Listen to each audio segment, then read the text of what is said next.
des légendes vivantes qui ont officialisé leur départ du club. En premier lieu des chefs, Kevin De Bruyne, qui a officialisé son départ des Sky Blues de Manchester City. Steve Joy, est-ce qu'on n'assiste pas au départ du meilleur joueur de l'histoire de Manchester City? On l'appelle souvent le maître de la passe, Kevin De Bruyne. Ce joueur est incroyable. C'est un incroyable joueur, hein. Alors que dans ses débuts, c'était pas, on ne disposait pas d'avoir une telle carrière. Parce que lorsqu'il était d'abord à Chelsea, on le trimballait un peu partout comme Chelsea avec sa politique d'acheter les joueurs et de prêter à gauche et à droite pour qu'ils se forment et tout. On voyait quand même on voyait qu'il avait du talent, mais on ne le prédestinait pas à une telle carrière. Kevin De Bruyne est une légende de Manchester City. Est peut-être même la plus grande légende de Manchester City. Bon, avec Kun Aguero, grâce à son but à la 94e minute, ça on ne peut pas l'oublier. Mais Kevin De Bruyne quand même, il est top 2, top 3 des meilleurs joueurs de l'histoire de Manchester City. On ne peut pas l'enlever avec tout ce qu'il a pu faire, surtout sous Pep Guardiola. Il a encore montré un tel niveau dans son jeu, dans son déplacement, dans sa manière de réfléchir sur un terrain. Il est exceptionnel. C'est un joueur exceptionnel. Donc, on ne peut que applaudir pour tout ce qu'il a fait avec Manchester City et lui souhaiter le meilleur pour la suite. D'accord. Pour moi, Kevin De Bruyne est tout simplement le meilleur joueur de l'histoire de Manchester City. Autant Kun Aguero est celui qui a concrétisé le rachat de Manchester City, la nouvelle dimension sur le plan local en Angleterre de Manchester City à travers son but contre, si je ne m'abuse, les Queen's Park Rangers lors de la dernière journée. Mais celui qui a permis à Manchester City de tutoyer les sommets de la Ligue des Champions et qui a fait en sorte que Manchester City devienne le roi de l'Europe et domine l'Europe, c'est tout simplement Kevin De Bruyne. De par sa vision de jeu qui pour moi est sa principale qualité, il a une capacité de vision de jeu qui est incroyable. C'est grâce à cette vision qu'il trouve toujours l'avant-passe ou la dernière passe qui va faire tout le changement dans une action et surtout son caractère de gagneur. C'est un joueur qui a toujours été décisif dans les moments importants, toujours. À chaque match élimination directe avec l'équipe de Manchester City, à chaque match important, celui qui a toujours fait la différence, c'est Kevin De Bruyne. Et quand on associe la double fonction goal et assist, c'est tout son ratio est tout simplement incroyable. Pour un joueur qui joue à ce poste-là, je trouve que on ne valorise pas assez l'impact de ce joueur et la trace qu'il va laisser à Manchester City. Quand je vois les résultats en dents de scie de Manchester City cette année et que beaucoup de personnes ou d'observateurs résument ça à l'absence de Rodri, je crois que pour moi, la principale absence qui fait défaut à City cette année, c'est le fait que depuis pratiquement 1-2 années, De Bruyne n'est plus à son niveau. Parce que lorsque De Bruyne est à son niveau, City est quasiment imbattable. Et il suffit de regarder la finale qu'ils ont perdue contre Chelsea. Il a suffi qu'il soit blessé pour que City, qui était favori contre Chelsea, perde sa finale. Donc pour moi, c'est d'ores et déjà le meilleur joueur de l'histoire de Manchester City. Et à son poste, pour moi, il fait partie du top 5 des meilleurs joueurs de tous les temps. Top 5, oui, mais bon, il y a beaucoup de joueurs quand même on va dire, entre 8 et 10, hein, ils sont quand même nombreux. Mais moi, par exemple, je le mettrais dans un top 10 facilement. Top D'accord. 5, top 5, Je suis je sais curieux, pas trop. je suis curieux de savoir qui tu vas mettre devant De Bruyne. En fait, ça va dépendre du poste où on va le mettre. Parce que si tu me dis c'est un numéro 8, ou bien c'est un numéro 10, de là, on pourra discuter parce que là, bon. Mais quand même, facilement, je pourrais le mettre au top 10. Et que dire de ce grand jeu? Je suis tout à fait d'accord avec toi. C'est une légende de City. Bon, quand je disais aussi Kun Agüero, je parlais quand même parce que le but de Kun Agüero, par exemple, c'est un but mythique. C'est un but Effectivement. qui lui a valu une statue à l'Etihad. Donc, on, on ne peut pas l'enlever de là. Mais, Kevin De Bruyne, quand même, une grande carrière avec Manchester City. Et oui, oui, légende seule. C'est tout ce qu'on peut dire. D'accord, c'est parfait. On passe d'une légende à une autre légende vivante. Luka Modric a annoncé aux Madridistas que le samedi, le match du Real Madrid à Santiago Bernabéu sera son dernier match avec le Real Madrid à Santiago Bernabéu. Luka Modric, c'est tout simplement le plus grand palmarès de l'histoire du Real Madrid, à savoir 28 titres remportés, donc 4 Ligas et 6 Ligues des Champions. Il a plus de Ligues des Champions que le FC Barcelone. Il a autant de Ligues des Champions que le Bayern de Munich. Il a autant de Ligues des Champions que Liverpool. Il a une Ligue des Champions de moins que le Milan AC. Et le moins que l'on puisse dire, c'est qu'il a plus de Ligues des Champions que le championnat de France et le championnat du Portugal cumulés. Donc, ça te classe un joueur. Est-ce que là, à ce moment-là, on peut déjà pour ma part, je te pose la question, mais je donnerai ma réponse plus tard. Dans ce cas précis, est-ce que Luka Modric, je ne veux pas dire que c'est le meilleur joueur de l'histoire du Real Madrid, mais est-ce que ce n'est pas le meilleur numéro 10 de l'histoire du Real Madrid? Sans hésiter, moi je dis oui, c'est le meilleur numéro 10 que le Real Madrid ait connu.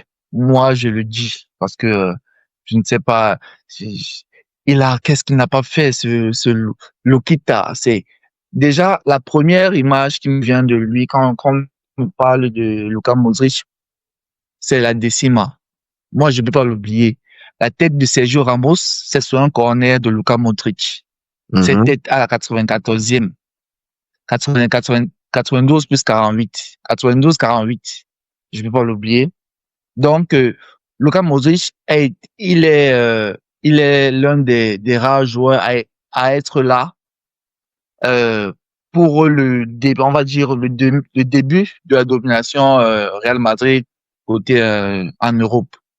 Il était, je pense, c'est même le dernier qui reste de la première, De la de décima. l'équipe de la décima, voilà. Parce que Je Luka parle de la Modric arrive décima. au Real Madrid en 2012, sous José Mourinho. Oui, oui, sous José Mourinho. En 2011, hein, une saison avant, D'accord. Saison une 2011-2012. saison. Oui, voilà. On va dire ça comme ça. Donc, Luka Modric est vraiment une légende du Real Madrid, est le meilleur numéro 10 que le Real Madrid ait connu et est un joueur de classe mondiale. À son poste, je pense que c'est un top 3. Parce que vainqueur de multiples Ligues des Champions, vainqueur du Ballon d'Or, vainqueur du meilleur joueur d'Europe, mais vainqueur, euh, finaliste de la Coupe du Monde. Ça, on ne peut pas l'oublier aussi. Avec la Croatie. Et c'est là où je voulais en venir. Parce que pour ma part, je suis même en train de me demander si c'est pas le meilleur à son poste. Est-ce que c'est pas le meilleur de tous les temps? Peut-être parce que comme il ne parle pas beaucoup, il est peut-être sous-coté, mais pour moi, le seul qui peut faire débat avec lui, c'est Andrés Iniesta. À part Iniesta, je ne vois personne d'autre qui peut faire débat avec Luka Modric. Ne me parle pas surtout de Zidane.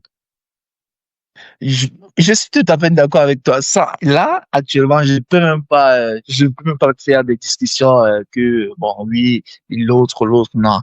Luka Modric, pour moi, il dit top 3 à son poste, top 3 de tous les temps. Tu rajoutes qui dans le top 3? Top 3, je mettrais Andrés Iniesta Oui. en numéro 10 pur. Et bon, c'est aussi mon cœur. Les gens vont pouvoir discuter de ça, je ne sais pas. Mais en numéro 10 pur, moi je mettrais aussi Ozil. Non, mais t'es sérieux là, frère? Moi, je parle personnellement. Ozil est l'un des joueurs qui m'a le plus fourni d'émotions. pour moi. J'ai dit bien pour moi, ça n'a rien à voir avec quelqu'un d'autre. Donc moi, je mettrais aussi Ozil. Mais ça, c'est mon top 3. Bah, ça n'a rien Je à pense voir. que Mais moi, quand même, si tu me permets, effectivement, si on se base sur le potentiel pur, Ozil est l'un des meilleurs numéro 10 de l'histoire récente du football. Ce mec avait une capacité, je ne sais pas si les gens se rendent compte, mais Ozil, lors de ses 2 dernières saisons au Real Madrid, c'est minimum 20 passes décisives par chaque année. Hein. Chaque année, c'est minimum 20 passes décisives chaque année. Je dis bien 20 passes décisives chaque année.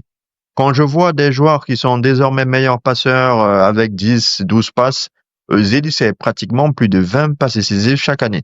Et même quand il arrive à Arsenal, c'est lui qui fait franchir une nouvelle dimension à Arsenal, surtout avec Robin Van Persie. Je pense que c'est à son arrivée que Van Persie réussit à prendre une autre dimension.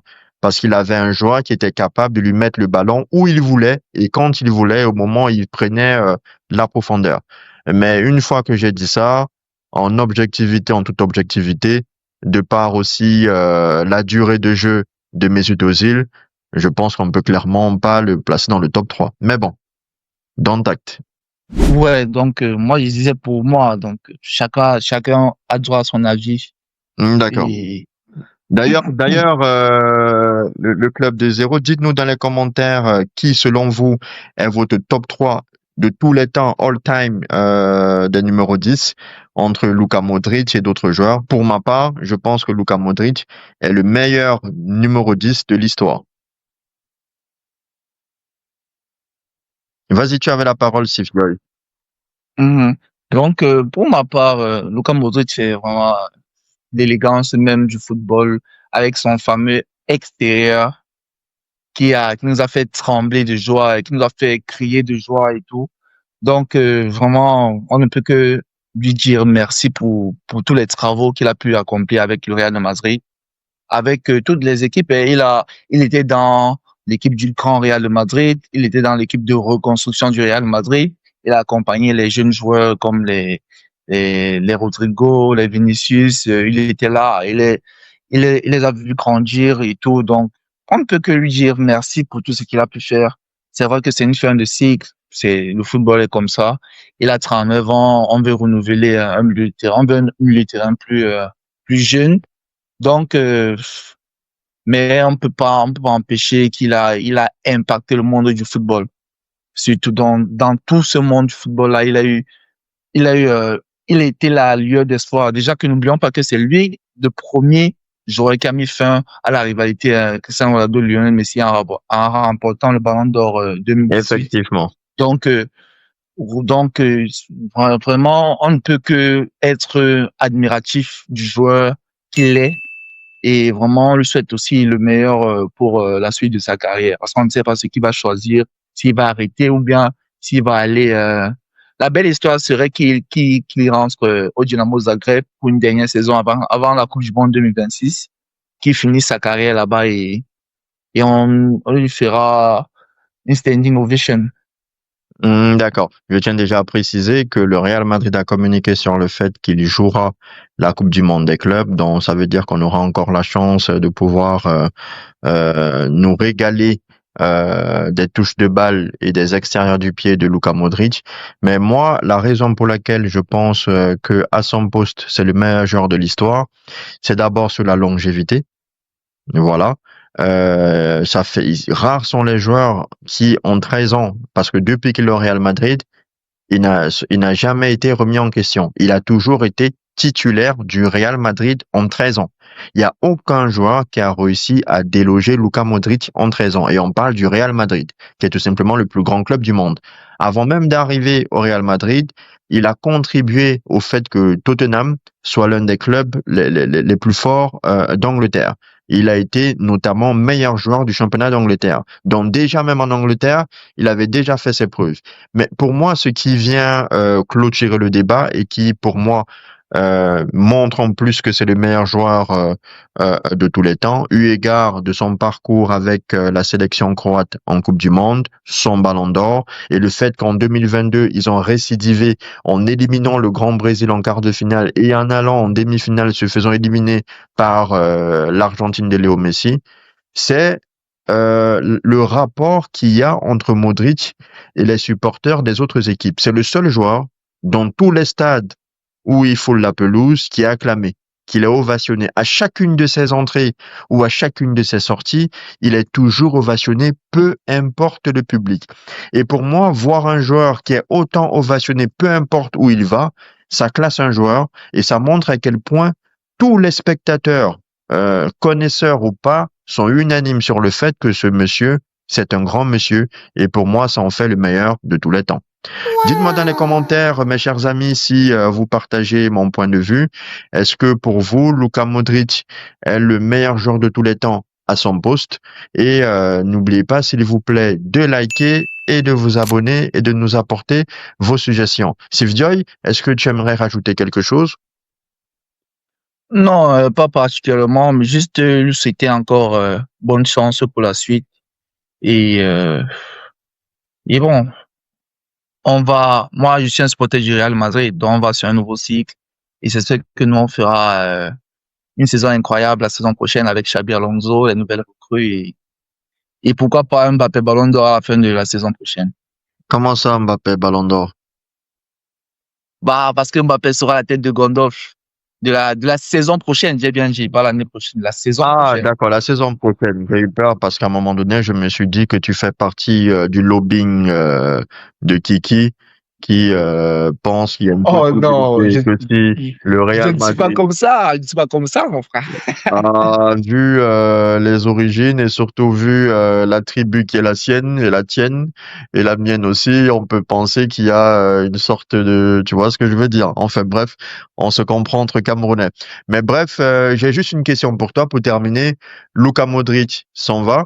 On se souvient que le numéro 8 de Toni Kroos a été comme un totem car Valverde ne voulait pas le porter. Selon toi, qui sera celui qui aura l'opportunité et la grâce de porter le numéro 10 de Luka Modric? Pour moi, le seul joueur apte à porter ce numéro, c'est Arda Güler. Totalement Bon. d'accord avec toi. Donc, s'il ne le porte pas, bon, je sais pas comment ça va se passer, mais je pense que lorsqu'il aura ce numéro 10 au dos, on le verra d'une autre manière. Et j'ai espoir que Xabi Alonso pourra bien l'utiliser, vu que c'est un joueur aussi très talentueux. Donc, j'espère qu'il aura ce numéro 10 et qu'il va nous montrer ce qu'il sait faire. D'accord, c'est parfait. C'est sur cette belle parole que nous allons donc achever cette émission. Une fois de plus, nous vous invitons à liker, à vous abonner et surtout à partager. Ça fait toujours plaisir. Prenez soin des vôtres.